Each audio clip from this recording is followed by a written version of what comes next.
साथियों, बहुत बहुत स्वागत है आप सभी का मेरे इस वीडियो में, जिसमें कि मैं बिहार बोर्ड के कक्षा 6 के विज्ञान अध्याय 6 के पदार्थ में परिवर्तन के संपूर्ण हल को यहाँ पर हम देखने वाले हैं। तो आइए शुरू करते हैं, एक एक करके सभी प्रश्नों को देखेंगे।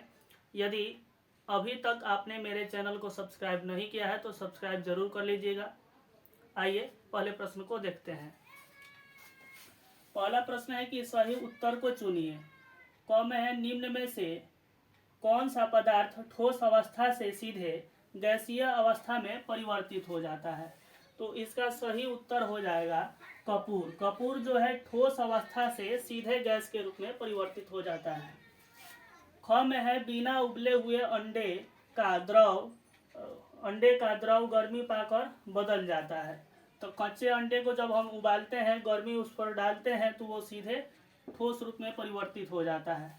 मतलब कच्चा अंडा पर जब गर्मी दिया जाता है तो वो किसमें, तो ठोस रूप में यहाँ पर परिवर्तित हो जाता है। इसका एक आंसर हो जाएगा। ग का है, निम्न में से कौन सा पदार्थ सामान्य रूप से पदार्थ की तीनों अवस्थाओं में पाया जाता है। तो जल जो है ये तीनों अवस्थाएं में ठोस, द्रव और गैस के रूप में पाया जाता है। दूसरा आपका यहाँ पर प्रश्न है कि कपड़े से कुर्ता बनाने के बाद क्या कपड़े को पुनः पहले वाली अवस्था में लाया जा सकता है। इस प्रकार के परिवर्तन के 3 अन्य उदाहरण लिखिए। तो ये संभव नहीं है, इसलिए यहाँ पर लिखेंगे नहीं।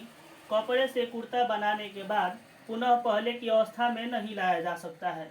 इसके अन्य 3 उदाहरण निम्न है। 1 में है दूध से दही का बनना, 2 में है कली से फूल का बनना और 3 में है पेड़ से पत्ती का टूटकर गिरना। जब पेड़ से पत्ती कोई टूटकर गिर जाता है तो पुनः उसको नहीं जोड़ा जा सकता है। ठीक है, फिर अगले प्रश्न को देखते हैं। इसके बाद हम तीसरे प्रश्न को देखते हैं। तीसरा प्रश्न है कि रात्रि में एक सीमेंट की बोरी जो खुले मैदान में रखी हुई थी वर्षा के कारण भीग जाती है। अगले दिन तेज धूप निकलती है, सीमेंट कड़ा हो जाता है। क्या सीमेंट को पहली जैसी स्थिति में प्राप्त कर सकते हैं। तो उत्तर में लिखेंगे कि नहीं, कारण कि सीमेंट एक ऐसा पदार्थ है जो भीगने के बाद सूख जाने पर ठोस में परिवर्तित हो जाता है, लेकिन पुनः चूर्ण नहीं बन सकता। यदि किसी प्रकार चूर्ण बना भी दिया जाए तो वह किसी काम का नहीं रहेगा।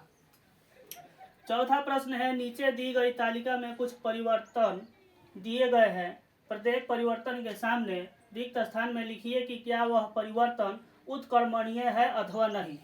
यहाँ पर उत्कर्मणीय का मतलब है कि पुनः से उसकी पहली जैसी स्थिति में उसको लाया जा सकता है या नहीं लाया जा सकता है। तो देखिए, लकड़ी के टुकड़े को चीरना, लकड़ी के टुकड़े को जब हम चीर लेते हैं तो पुनः से इसको लकड़ी नहीं बनाया जा सकता, इसलिए यहाँ पर हम नहीं लिखेंगे। आइसक्रीम का पिघलना, यहाँ पर हाँ हो जाएगा। नमक का जल में घुलना, इसको भी प्राप्त किया जा सकता है पुनः से, तो यहाँ पर हाँ लिखेंगे। दूध का दही में बदलना, जब दूध दही में बदल जाएगा तो पुनः से इसको दूध नहीं बनाया जा सकता है, इसलिए नहीं हो जाएगा। बर्फ का जल में बदलना, हाँ इसको पाया जा सकता है। फूल का खिलना, नहीं। कली से फूल का बनना, नहीं। पेड़ से पत्ती का गिरना, नहीं। मोमबत्ती का जलना, यहाँ पर हाँ भी हो सकता है और नहीं भी हो सकता है परिस्थिति के अनुसार। ठीक है, अगले प्रश्न को देखते हैं। इसके बाद हमारा पांचवा और अंतिम प्रश्न है कि गाड़ी के पहिए में लोहे के रिम को गर्म करके पहिए में लगाया जाता है तथा ठंडा करने पर पहिया पर अच्छी तरह से बैठ जाता है तथा खुलता नहीं है। लोहे के रिम को गर्म करने तथा ठंडा करने पर उसके आकार में क्या परिवर्तन होता है, ये बता देना है। तो उत्तर में यहाँ पर लिखेंगे कि लोहे के रिम को गर्म करने के बाद कुछ फैल जाता है, जिस कारण वह पहिए में आसानी से प्रवेश कर जाता है। पुनः ठंडा पानी डालकर उसको ठंडा करने के बाद रिम अपने पूर्व के आकार में आ जाता है और पहिए पर ठीक ठीक कसकर बैठ जाता है, जिससे वह निकलने नहीं पाता है। अतः यहाँ पर यह परिवर्तन होता है कि गर्म करने पर रिम जो है फैलता है और ठंडा करने पर रिम सिकुड़ता है। ये इस पाठ का अंतिम प्रश्न था। बाकी जो परियोजना कार्य होता है वो छात्र को स्वयं करना होता है। तो यदि वीडियो अच्छी लगी हो, कुछ सीखने को मिला हो तो वीडियो को लाइक और शेयर करें। यदि आप चैनल पर नए हैं तो सब्सक्राइब जरूर करें। धन्यवाद।